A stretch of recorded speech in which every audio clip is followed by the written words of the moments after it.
You're listening to Protect It All, where Aaron Crow expands the conversation beyond just OT, delving into the interconnected worlds of IT and OT cybersecurity. Get ready for essential strategies and insights. Here's your host, Aaron Crow. Hey, Kylie, welcome to the show. I appreciate you taking the time. I'm glad that you were able to carve out this time, and I'm excited to talk about the topic. So why don't you introduce the listeners to you and the company and kind of what you guys do? Yeah, absolutely happy to be here. My name is Kylie McClanahan. I'm the CTO of a company called Bestazo. We do vulnerability and patch management primarily for electric utilities, looking at the NERC SIP requirements to help with that compliance piece. Yeah, I've got a lot of experience in that space and vulnerabilities and NERC SIP and all those different things. So, we were just at a conference. Well, we've been at a lot of conferences together over the last while, but the most recent one was in Chicago. It was really smaller space. And I like those. I saw somebody else posting about that. Right? S4 is great, and all the big conferences are wonderful. I'm going to them all. I love them all. But sometimes those small conferences they're intimate, and you really get to, you get more I'm able a lot to really understand the talks and be able to be there and have more dialogue. Whereas some of the big ones, man, there's so many great things going on at S4. You just can't catch them all. Same thing at Black Hat, right? Yeah. And what I really like about the smaller ones is you get a lot closer to the end users or the end consumers. It's really easy to get kind of caught up in the buzzwords, right? Or, and miss what the experience is like for the person actually doing it. Yeah, absolutely. Well, so let's dive in, man. Let's go. Yeah. So vulnerabilities are a huge topic that everybody's concerned about, especially in OT, because we have all this aging architecture and, we don't have staff to patch like we do in IT. And there's just all these, and we're getting these passive sensors that are telling us about vulnerabilities. They're telling us all these things, but then what do we do about it, right? It's such a big problem across so many verticals that have OT, which just about everything has OT nowadays. Right. So how are you guys approaching it, and what are you guys doing to kind of help in that vast space that we need of vulnerabilities in OT? Yeah, I think actually first I'll go on a little bit of a tangent. I was at VulnCon recently. It's the first year they've done it. It was a phenomenal event. Really going to VulnCon after primarily going to these OT conferences, one of the things that I noticed very quickly was that there's a totally different vocabulary. There's a lot of focus, for example, in CWEs, the common weaknesses and enumerations, and associating that with CVEs, which is great, right? To be able to look historically and say, memory safety is a huge problem. What can we do about memory safety, or at whatever class of vulnerability? But you're I'll say end user, with the person charged with remediating these vulnerabilities. That doesn't matter to them. Sure. Because that doesn't help them at all with fixing it. And I think honestly, even more so in OT, where the person tasked with that, or cybersecurity in general, is less likely to have any formal training or education in cybersecurity, right, because they were brought on, for their engineering expertise in many cases. And so I actually had a lot of really good conversations there with people asking, how do we make CVSS better? How do we make the NVD better? How do we make, these classifications? And, one of the conversations I had was with someone on the CVSS working group, which was how can we get better real world examples of the difference between network and adjacent network. I get conceptually, but I did computer science. This is something that Sure. If you've never taken a networking class, or even professional education, what are ways that we can better communicate to you what the difference between that is? Right. Yeah, language is so important, and to your point, a lot of the people that are at the front lines, that are defending and protecting these environments or remediating these environments, they don't come from a background of technology. They don't come from not that they're not capable. That's just not what they do. No. Right? Yeah. And I spend most of my time in the electric sector. Yeah. And you see so much of that there. Now, of course, SIP is not new at this point, but, around 2015, 2016, when version 5 was becoming mandatory and enforceable, you saw a lot of people who were told all of a sudden that they were now the cybersecurity head at their plant or in their department. And I think to go kind of with not with the funding and staffing issues that everyone has, a lot of places are still trying to play catch up with that. Yeah, absolutely. I mean, there were a number of folks that, they'd been at the plant for 40 years and they're the most capable and understanding of the environment, but they're not technology people, right? They don't think in networking and vulnerabilities and IP and routing and firewalls and all that kind of stuff. It's not that they don't understand it. It's just that's just not their primary job. So we're right. constantly fighting this uphill battle of trying to make it where it makes sense to them. Again, not because they're stupid or anything like that. It's just, French and English, right? It's just different languages, exactly. right? Exactly. And if you teach it to them, then they'll get it. But they're not going to just get it out of the box. It's not so simple that just anybody can pick it up and, oh yeah, well, obviously that makes sense, because it's very complex. Absolutely. And that's something, honestly, that I've really tried to make a something important to Bastazo as we're kind of getting started. We're still very, very new, which is that when you go into these environments and you find out that the newbie on the team has been there for 15 years, right?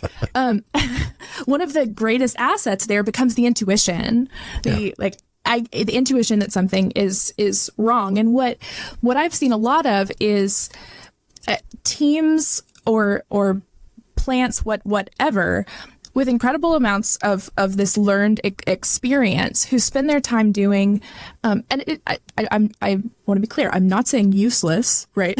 But sure. somewhat dull or repetitive compliance evidence, whether it's taking screenshots to prove that you've checked a vulnerability source or trying to pull documentation together in audit prep. And one of the things that's been really important to me is how can we help to automate some of these things? Mm-hmm. Keep them in a database instead of a network of folders, for example, so that the intuition and the experience that they have can be better used. And they're not just spending time, doing these very menial tasks.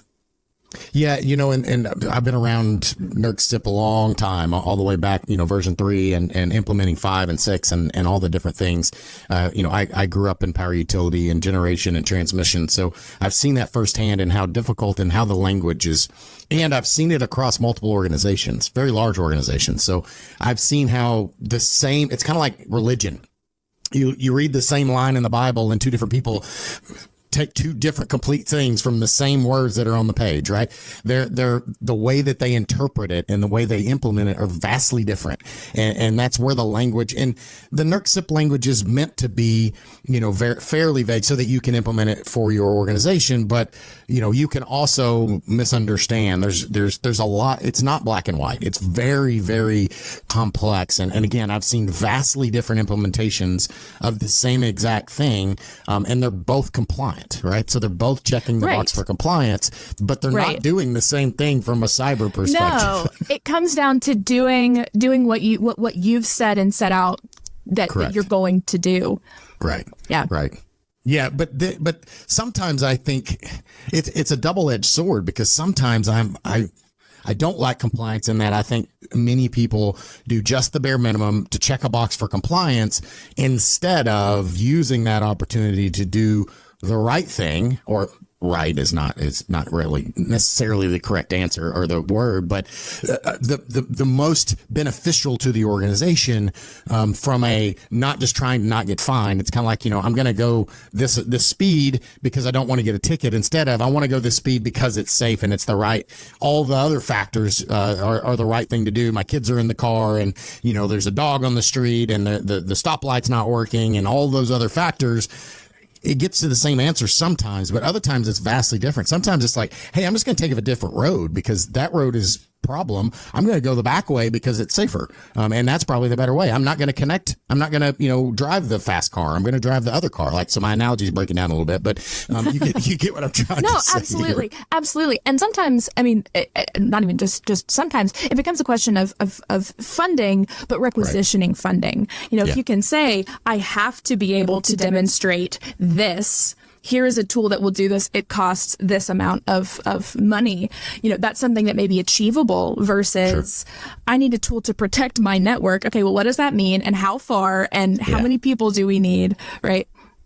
I think especially talking with like cooperatives and municipalities where you're not just trying to get money, from shareholders. Right. You're going back to ratepayers. You're going back to like a city board.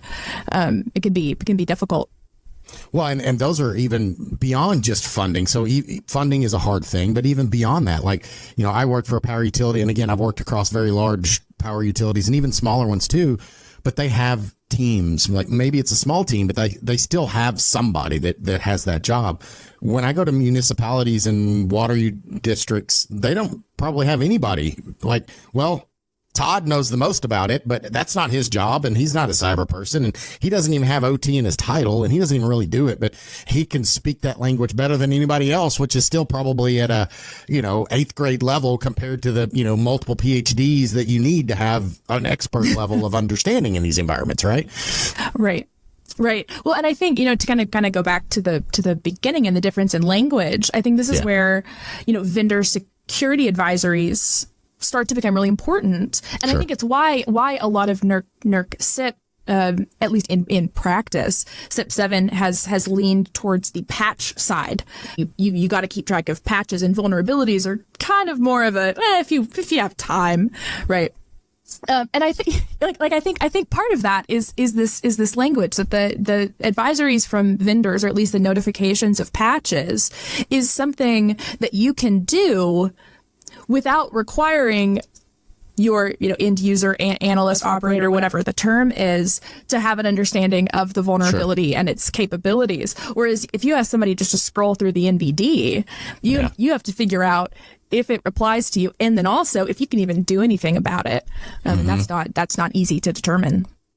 Well, and again, going back to what you're saying, right, is applying a patch is black and white. It's binary. Did you apply it or not? Period. I did or I didn't. Or if I can't, then here's my reason why. It's a justification because I don't have that version of software, or it doesn't work with this other thing that I have, and the vendor gave me an exception because if I install it, it breaks something, whatever that case may be.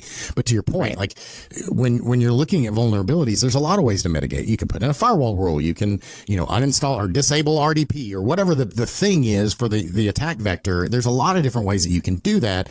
And it becomes a lot muddier to be able to prove, especially from a compliance perspective, because that's what a lot we're talking about here is how do I prove that I've remediated it? How do I prove that I've mitigated this vulnerability without just being able to say, is this patch number installed on this machine? Because that's a very yes or no. It either is or it isn't. Exactly. And if it's not, then here's my exception, right? But when it's, when it's all, you start looking at SBOM and all these vulnerabilities that we have underlying, how do you know that you've remediating those things? And the answer is you can't know. So which means it's hard to regulate. It's hard to have a compliance program around that, because compliance is always looking for this checkbox of it either is yes or no. It can't be anything else. There's no gray area.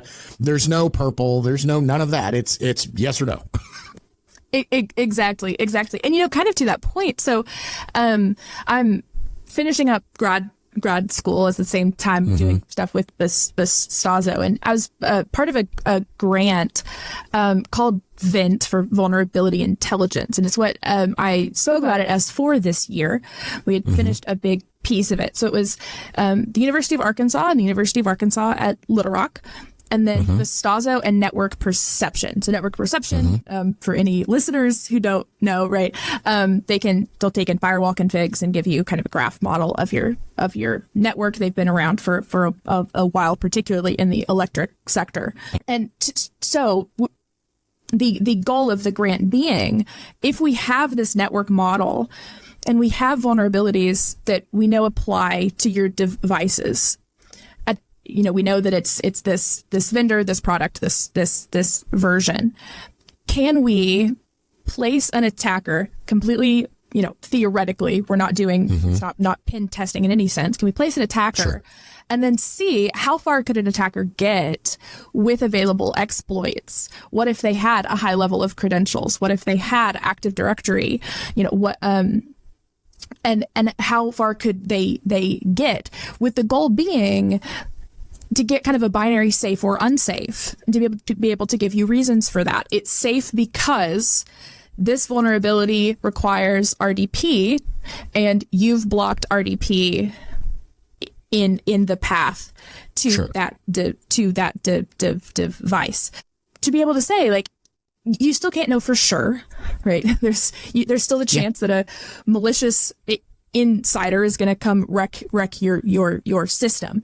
But to say, in this simulation, you've blocked network traffic. And then when you look at it from the graph view of the network, hopefully, spur other mitigation actions. You mentioned firewall rules.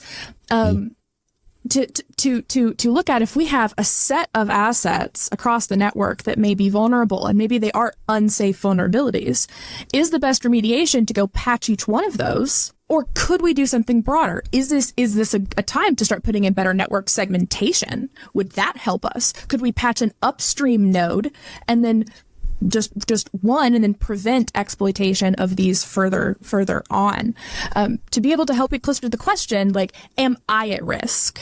I know my device is theoretically susceptible, but is my system at risk? And being able to calculate that, like to a number, or be able to understand, yes, I'm at risk. Risk is never zero, or rarely ever zero, unless I just don't do anything and I unplug everything, turn everything off, and go home. Right then, my risk is zero. Right.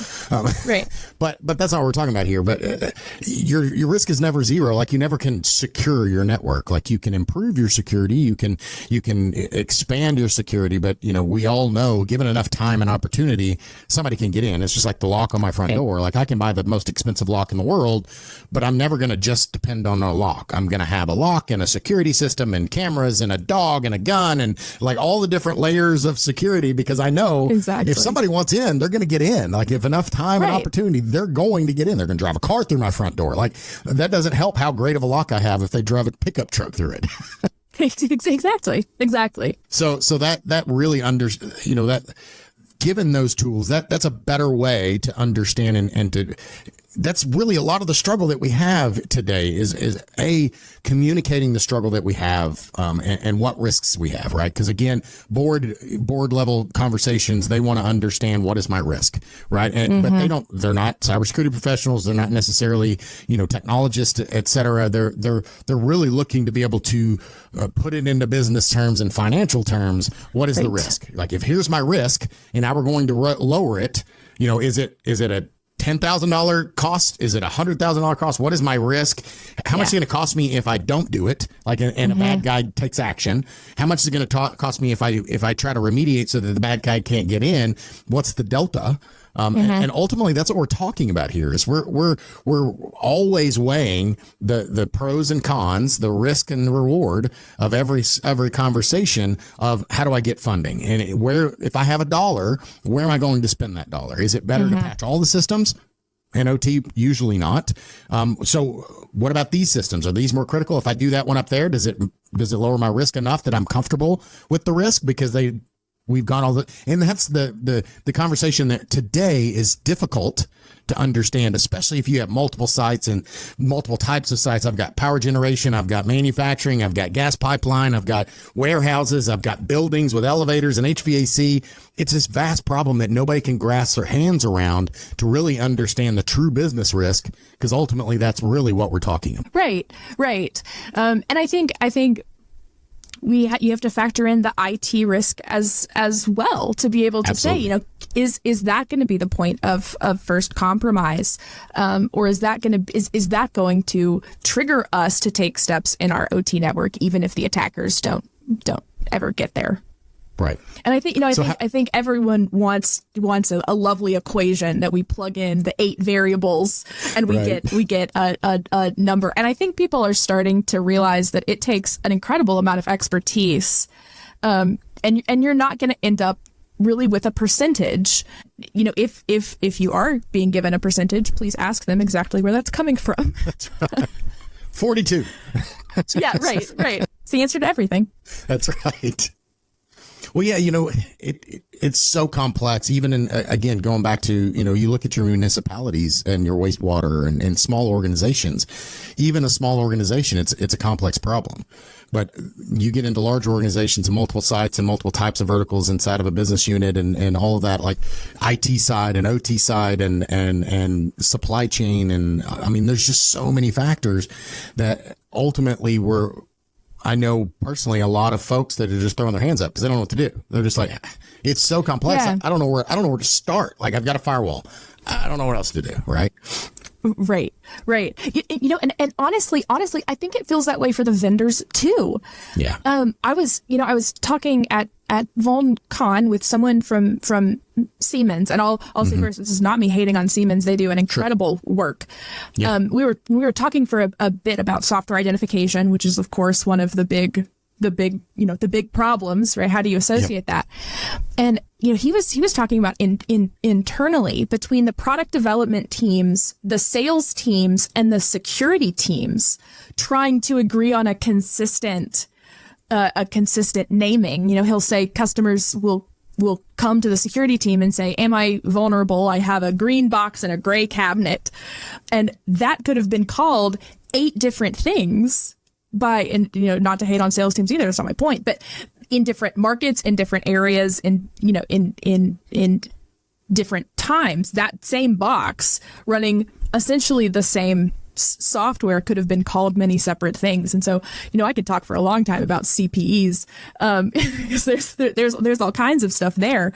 But it's not even just a question of it getting in correctly from the vendor, right? Because within vendors, it becomes really difficult to determine consistent naming. Well, and you hit something right there, especially in you know, these OT spaces.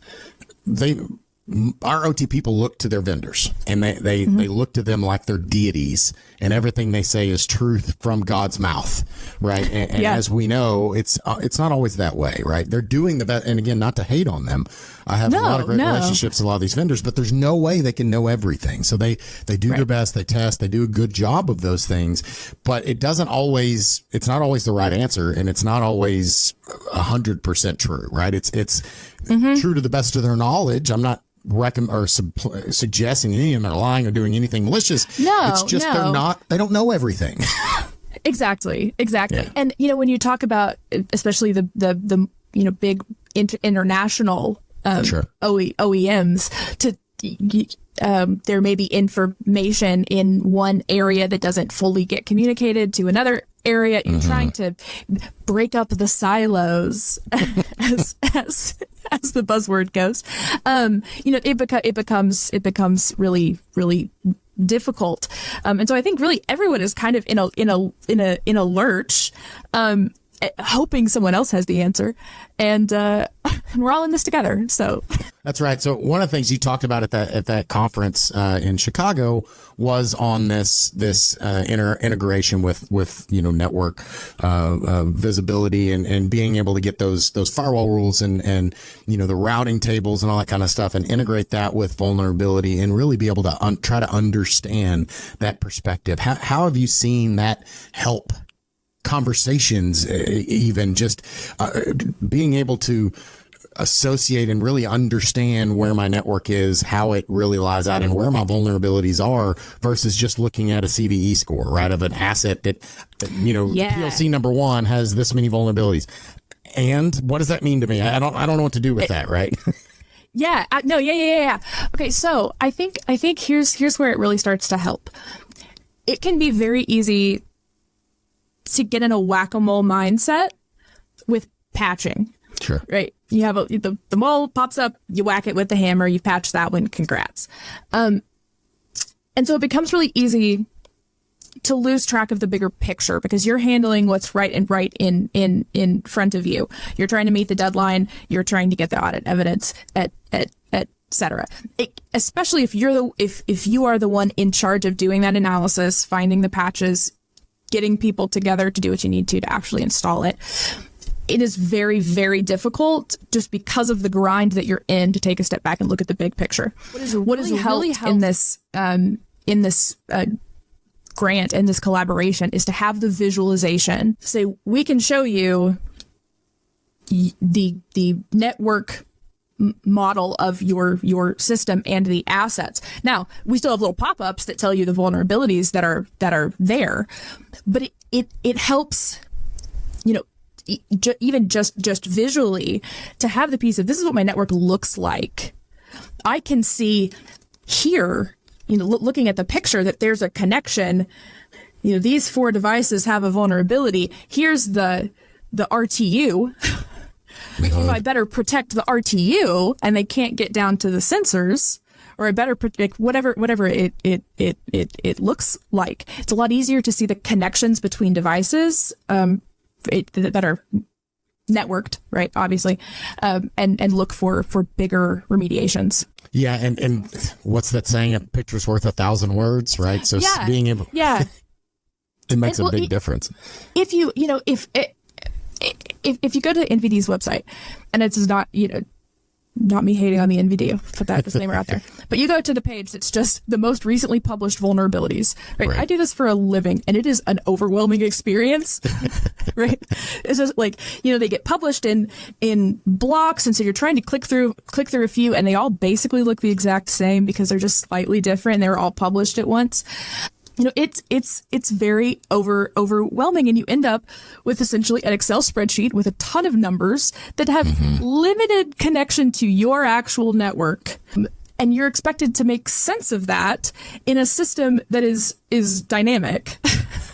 Right. And really, I think, visualizations, not just a dashboard, not just a graph that says here's the CVSS scores. Those have their place, but something to say like, your network intuitively. Let me show you what it looks like from a cybersecurity perspective, and let you superimpose those in your brain. Superimpose your knowledge of how the system works with kind of a top level view of your vulnerability exposure, and start to see where things may be vulnerable. Well, and it really, even taking it a step back from that, I know, again, I've been doing this a long time, both as an asset owner and as a consultant, as a CTO of a software company in the product space, right? So I've seen it from a lot of different angles and perspectives. One of the most common things I see is I walk into a place and they don't truly understand their network. They don't truly understand where their assets are, which ones are critical. Like if I had a list of 100 assets on their environment and even correlated the CVSS score to hey, these are the ones that are the most risky from a CVSS perspective, they don't know which ones are the most important to their business. So they could sort it by CVSS score, but that's not necessarily the right place to focus their effort, because the one that's at the top, maybe, I say, this is the analogy I give, you can have the same PLC. One's controlling a turbine and one's controlling the ice machine in the break room, right? Exactly. Which one should I work on, right? Obviously, I'm going to work on the turbine before I work on the ice machine. I may have some upset people, but it's not going to shut down my plant. But if you don't have that correlation and understand not just what your asset list is and what vulnerabilities and all that kind of stuff, all those things are, I believe, needs, not desire, not wants. They're absolute needs to be able to understand and protect your environment. But you also have to have some kind of translation into what do those things do and what is the risk and priority in your organization. Because I can't just understand because it's a Rockwell PLC that I can't, there's no way I can know because I can make a Rockwell PLC do anything I want to do, right? So I can't know by the make and model what the thing does. Right. And I think, I think there's a lot of almost castle in the air answers. I would love just to be handed an asset inventory. I think I would weep. I would weep tears of joy. Truly. Most people don't have it. Yeah. Right. CISA has the SSVC, the stakeholder specific vulnerability categorization. I think that's right. And they have a calculator on their website.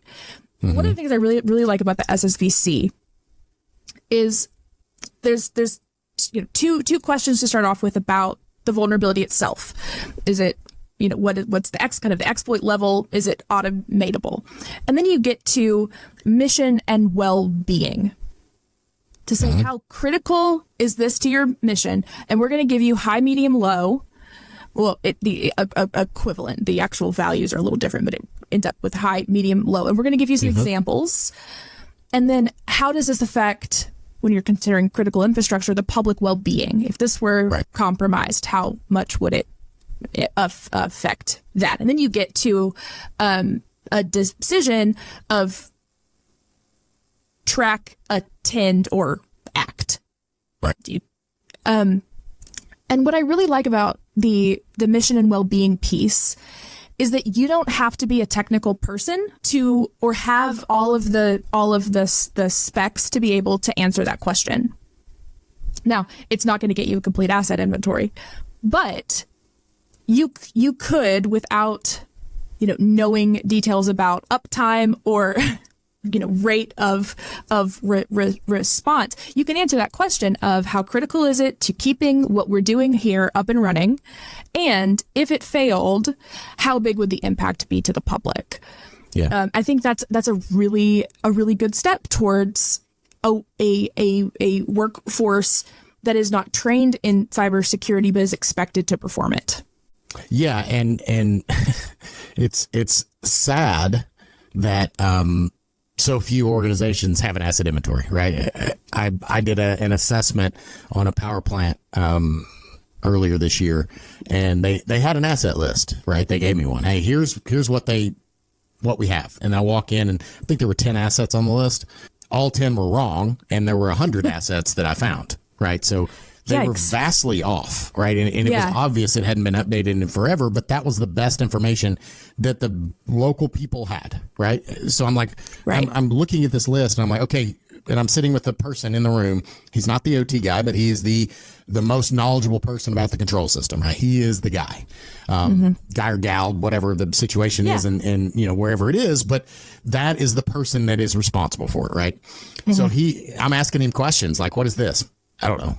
I'm like, "Where is this? I don't know." Like, "Is there a router here?" "Yeah, it's over there." I'm like, "Okay, but the one you showed me is not this one. Is there a different one?" He's like, "No, that's the only one we have." "Okay, so this list is an update." "I don't know." Like, okay, so I'm throwing this away because it's worthless. Well, yeah, exactly, and it almost comes back to change management. If you don't have a system to track change management, how are you going to keep an updated asset inventory to know if something's replaced, if something dies, and you have to go get a new one if a vendor comes in to do maintenance?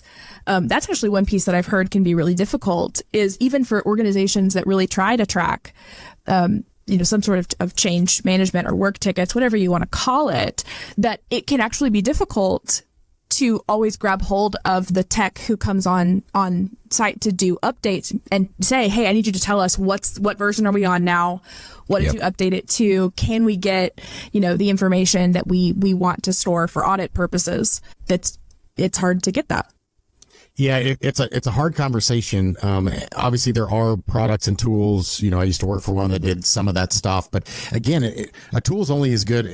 I've said this 1,000 times too, but a tool's only as good as you use it, right? I can have the best woodworking tools in my garage, but having the tools alone are not going to build me a shelf, or they're not going to build me furniture, right? I have to actually get out there and use them, learn how to be good with them, and then I have to get the materials, but I have to spend time. It's really that's why it really comes down to OT is, and with anything, it's people, process, and technology. It's not just buying a tech, right? I can buy the best tech in the world, but it's not going to do it for me. I have to put people and resources and time and effort into these things to maintain them. Because, every control system that was ever installed had an asset list when they installed it. They got as-built documentation with gorgeous engineering diagrams, but that probably hasn't been updated. Some of these plants are 40 plus years old, and that was the last time they were touched. Maybe there's red lines. For some period of time, they may have done red lines, but at some point, every time it seems like they just stopped doing it. Like, it's not enforced. Yeah. And they're 10 years old at best. The last time they did a major upgrade. Yeah. No, absolutely. Spartan. We're going to help with that. We're going to help with the kind of intermediary step of, even once you have a somewhat complete asset listing, we're going to help you map that to CPEs. Right. Because that's how you're going to match against the NVD. Sure. And that's a complete other can of worms. Because I don't want to sell Spartan to you if it's not going to be useful to you. Sure. If it's not going to be helpful. But I want to have something that's useful, that you don't need a whole team to manage. And that tracks changes as you use the tool. And if part of that is that we come on site for a week and help you set up, I'm more than happy to do that. Yeah, absolutely. And it comes down to that, right? Is the greatest tool in the world doesn't matter unless you're using it, right? So like we just said. So that's off. So why don't you tell what is Spartan and how specifically does it work, and how does it help folks map their vulnerabilities and their assets and all the things? Yeah. So it works without, we don't have a sensor, we don't have a box that plugs in, but we take an asset inventory and map that to the NVD to be able to pull vulnerabilities. And then the second step, to be able to associate those vulnerabilities with patches. A lot of that comes down to vendor security advisories that say, here's our product, here's the vulnerability, here's the patch. The CSAF standard, the Common Security Advisory Framework standard, is a machine readable way for vendors to publish these advisories. I know that BSI, the German cybersecurity department, has been huge in kind of publishing that. But that becomes a really great resource to be able to associate these. And then based on features of the assets and of the vulnerabilities, we can say, we have a decision tree. It's what we use to say, I said, do you do it now, for SIP within your 35 calendar days? Do you do it at the next maintenance cycle when you have an outage, or do you apply a mitigation? And then organize those into plans based on the due date, to say, these are the ones that you have to address within 35 days. These are the ones that you need to go send, here's your mitigation plans, go send them to your SIP senior manager. Here's the mitigations that you have.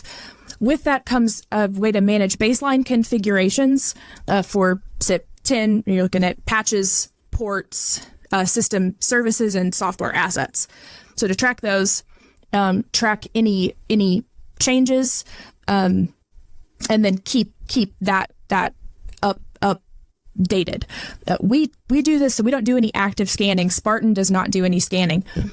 With our customers so far, we'll essentially take any scan that you want us to take. We'll work with you on that. So we'll take in, one of our customers uses Win Audit. We'll take in Win Audit files, Nmap, Netstat, Nessus, right? Any of these file types that we can pull data from, I'm more than happy to write a parser and use that data. Getting the work plans out into change management. If you have an external change management tool, happy to make tickets in that, just to be a way to manage a lot of the, I'll say, banalities of this patch management piece. We'll give you the evidence to say, here's when we checked these vulnerability sources or these patch sources. You can print out this report when audit time comes, and it's going to have everything. When we have one of the reports is designed for what was designed specifically for that level 2 evidence request. Once they've done the statistical sampling and they come back, say, okay, here's the assets. Here is everything we have for the audit period for SIP 7. And so really the idea is what of the admin will say can be handled automatically. There's a lot. And also, how can we enrich the data that you have? How can we give you a view for this partnership with Network Perception? How can we give you a view of the network? How can we give you a better understanding of how this vulnerability would affect you? And then make it available for download, make that data available. Yeah. That's so huge. It sounds like a simple, not simple, thing. But that's the pieces. There is no silver bullet. There is no. There's a lot of tools out there that do great things. Again, I used to work for one, and I've implemented hundreds of others. Right. And they're all great tools, but they solve their own problem. And if I looked at a Venn diagram, there's all these different areas. So what I see, the vision of the future, if I were God and could just make this perfect thing, there would be this ecosystem of all these tools giving their data to something that can extrapolate and take, hey, I need that information and I could use that information. I could use that information.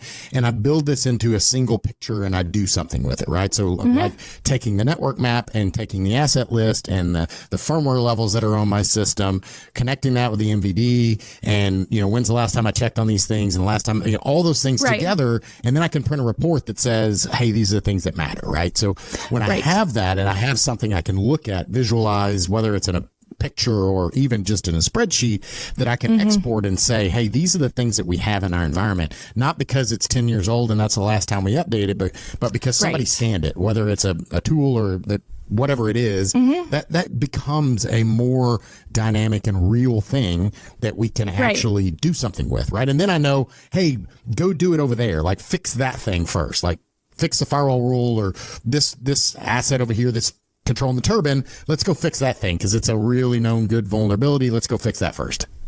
Right. Well, and I think pulling in resources like CISA's KEV, to be able to say there's places where we can get good data. I don't need to hire 10 people just to do generation of this kind of data. There's a lot of very good and well maintained data sources. CISA, it's the KEV is great, and CISA is very upfront about the fact that there are things that may have active exploitation that aren't on the KEV because they don't have a remediation.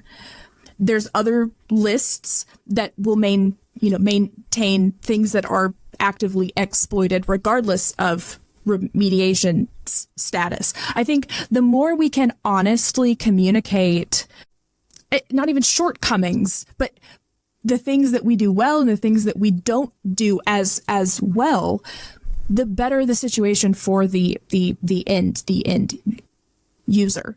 I have if someone wants an intrusion detection tool, Spartan is not for them, and I'll be upfront about that. I don't feel the need to move into intrusion detection. No. But if it's something that would work in if Spartan something that would work in your environment, absolutely. Yeah. Let's figure things out. Well, and I think more and more folks are going to start, because again, I've been at this long enough that, it started out with, I've got a firewall. I'm done. Right. Or I've segmented my network. I'm done. Right. Or I've disconnected. I've air gapped, or I've got a data diode or whatever the thing is. And I think we see now, I think we've always known, but I think the end or business sees now there is no silver bullet. There is no, I can implement this thing and I'm good. I'm done. I never have to approach this thing again. It's not that, right? It's always changing. My vulnerabilities are constantly changing. I'm always having to adapt. I'm always having to adjust. And honestly, a lot of this is coming from the vendors themselves, because the vendors have changed. 20 years ago, the control systems didn't have these problems. A, they weren't connected to the network, and B, even if they were, everything was proprietary. Like, you couldn't talk to it unless you had one of their boxes. Like, but now we're using IP and normal commercially off the shelf available equipment and software and everything else. So we've brought all these problems into OT, and it's not going away, because it's so much more efficient than it is building a custom operating system and protocol. And like, why would you do that? Like, let's just fix what we have. And I can mitigate those problems other ways. And honestly, as we know, security by obscurity is not a good thing either, right? Is you just don't know about the problems. It doesn't mean they're not there. Right. Well, and I think some of that we can look at it from a threat perspective with an analogy to physical security. You know, there's a lot of backup data centers that are off in the middle of the woods. And you know, I'll joke with people that I was born into the industry, and it's a little bit true. My dad was at an electric utility for 40 years. Yeah. And so I grew up, you know, he'd have to drive out. I'm from Arkansas, drive out to the middle of nowhere, Arkansas, to check on a disaster recovery center. And I'd be like 8, be like, can I come? That sounds fun. Yeah. And in that, you know, physical security, if nobody knows your data center is there, right? Right. It's not a little different. It's very different with cyber security. You don't, you know, as opposed to casing a joint where you're going to do a ton of research about a site. You don't have to do that with a cyber attack. Now you can, and some do, but you can also just throw a bunch of darts and hope something sticks, and things will. And so, you know, I think we're looking at a very different landscape of threats when you don't have to have intricate knowledge of one system to be able to try and compromise it. Yeah, absolutely. Yeah, that's funny. Obviously, we have a very similar background. My dad also was 40 plus years in power utility, so it's also how I got my start. Yeah. So, well, and actually, I know that you also know Philip Huff, and I don't remember if I told this story at the cybersecurity forum in Chicago, but my one of my first internships was the summer before SIP v5 became mandatory and enforceable. And I was actually working for Philip Huff. Of course, now we work together. But at the time I was interning, and it was at the point where we weren't entirely sure if blocking ports meant physically or logically. There was still some wiggle room. And so I spent part of that summer in a data center with a bag of plastic port lockers and an Excel spreadsheet, putting in the serial number of the port locker and then the serial number of the device. And so I'll still give him a hard time about that. Like, you know, because he was in the industry for a long time, incredibly capable. And so he'll, you know, kind of talk about his qualifications. And I'll be like, yeah, actually, Philip, do you remember that time? Do you remember that summer that I put port lockers in every port and had to document them? Exactly. Yeah. Yep. It's been, I've done those same things, and I've had teams doing stuff that, you know, 5 years later, you're like, man, that was a waste of time and energy. But again, at the time, you're doing the best that you can with the knowledge you have, right? So exactly. Yeah, that's funny. So next 5 to 10 years, I asked everybody this question, but, you know, what is something that maybe you see that you're excited about coming in the next 5 to 10 years on the horizon in this space, and maybe something that's concerning? Yeah. So this is going to be a little bit out of left field. So I do a lot of machine learning research, particularly in my graduate work. There's some very interesting research on state estimation of the grid using graph neural networks. So graph neural networks being like a graph structure, do processing a little bit different, even more than typical neural networks. And there's been some research about how to get a better and faster, a more correct, maybe we'll say sort of better, estimation of the state of the grid. Of course, a lot of these equations have been around and in use for a long time. I'm not saying that they're not useful. They absolutely are. And I'm not here to say that AI is going to take your jobs. Please don't take that away from this. But I do think that's a really interesting point, to allow a machine learning model to look for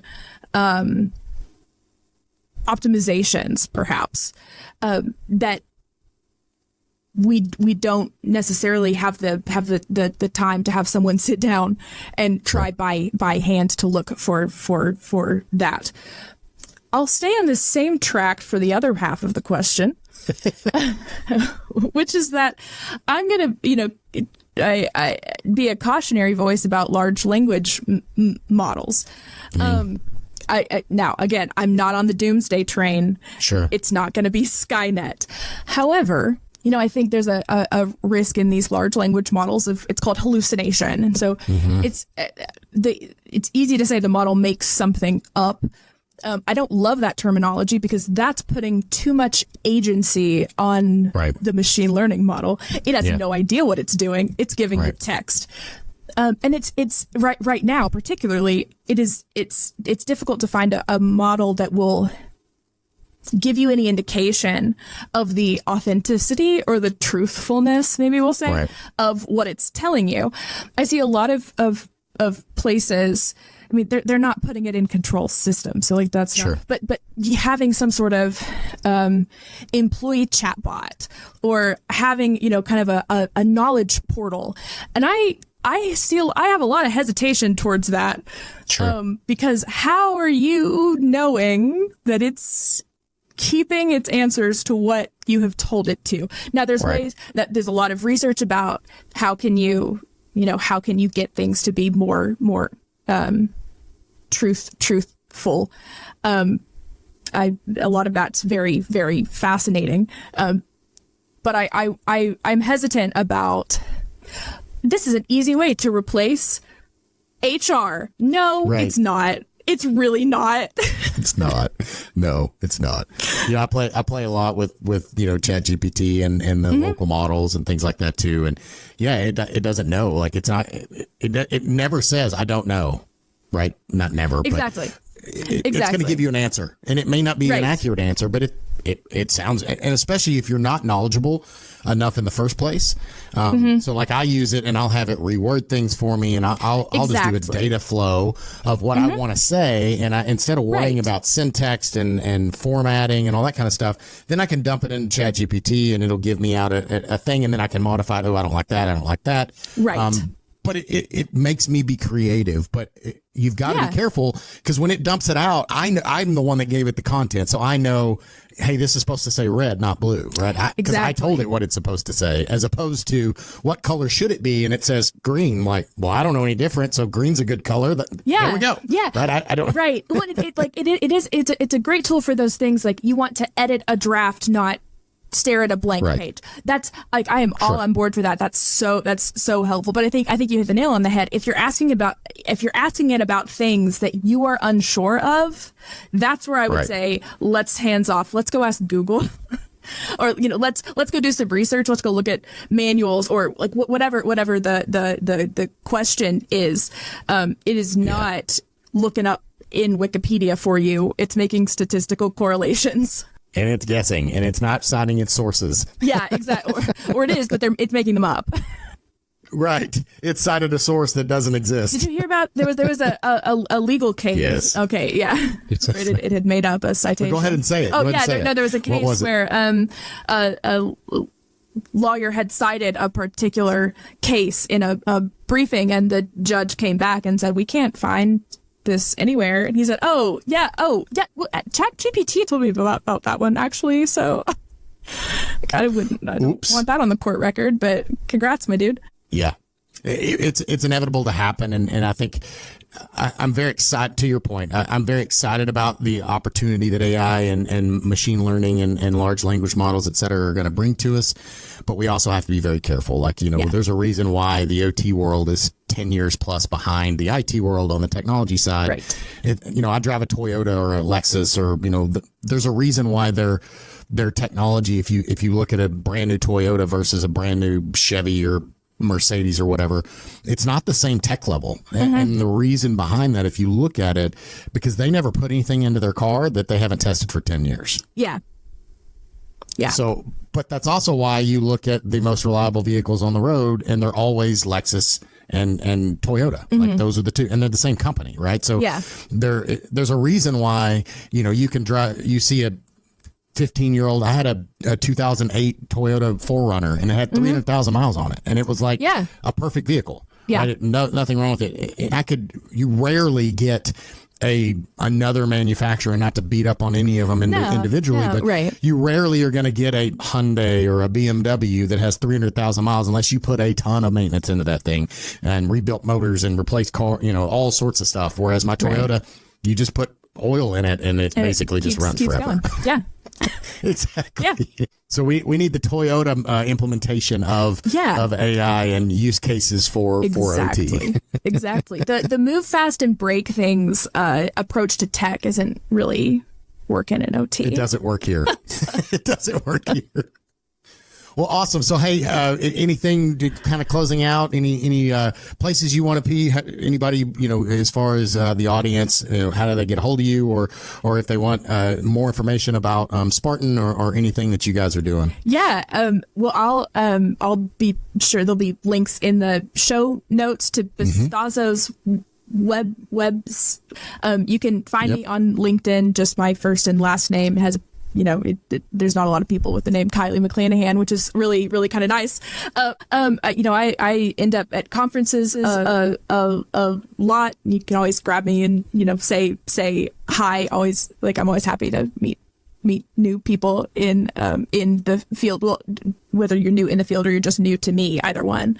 And yeah, if Spartan sounds like something that could work for you, sorry, I'm not a salesperson, but absolutely feel please get in touch. I'd be more than happy to talk with you. Awesome. Well, yeah, definitely. We'll have all those in the show notes, and definitely click it out. Check out Kylie and Spartan. And thank you for your time today. I appreciate it. Like I said, I know we could talk for hours on vulnerability and OT. So absolutely. We'll leave it at this, and I'm sure we'll probably do it again. So thank you very much for coming and spending your time with me today. Thanks for having me. Thanks for joining us on Protect It All, where we explore the crossroads of IT and OT cybersecurity. Remember to subscribe wherever you get your podcasts to stay ahead in this ever-evolving field. Until next time.